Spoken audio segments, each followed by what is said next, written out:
Hey guys, welcome back to another Serpwizz report. My name is Deepak Shukla. If you want to get a free, instantly actionable SEO audit, head over to serpwizz.com and just fill in the form on the homepage. So today we're talking about deferring off-screen images ultimately. So off-screen images are images that are part of your web page that are not on the screen. So for example, if we go below, this would be an image that's technically off screen. So when you then load a page, if you are loading all of the images that are off screen, there's not much value in it, is there? Because the user can't see it. It ultimately starts to occupy the main thread.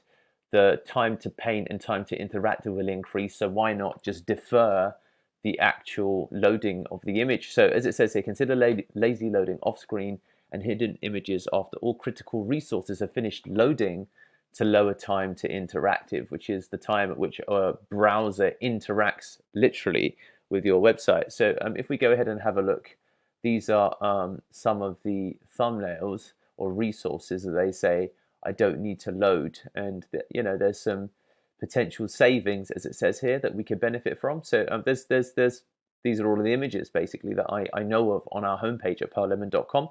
So if we head over now into the Lighthouse Report to see what else in terms of advice they offer.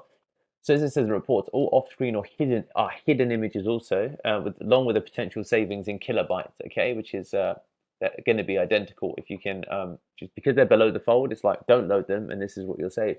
Consider lazy loading these images after all critical resources are finished. And then it's got stack-specific guidance. So there's a lazy load Joomla plugin. Magento has, I think, a feature for it. WordPress has a feature for it. It's also got an AMP plugin. So if we jump into here, easily defer, lazy load all off-screen images. 3 ways to manually fix it, it says. Implement native browser level lazy loading, the newest and easiest option right now. Chrome is the only browser that fully supports this only for inline images. So that's something to look at if you want to do this option. It's the newest and easiest, which is Chrome, browser level lazy loading. The interaction observer requires JS skills and experience of APIs, worked on everything apart from Internet Explorer, and used JavaScript event handlers, the most time-consuming way to do it, works on all browsers, and as a fallback to the interaction observer. So if you've got a really high traffic website, I can imagine that these two come into play, and all of them have their pros and cons, as you can see here, which this site, pretty impressively goes through. Let's go to the conclusion to see the easiest way to lazy load all background images is Nitro Pack, as it says here, which is not a surprise. Websites up to 5,000 page month views.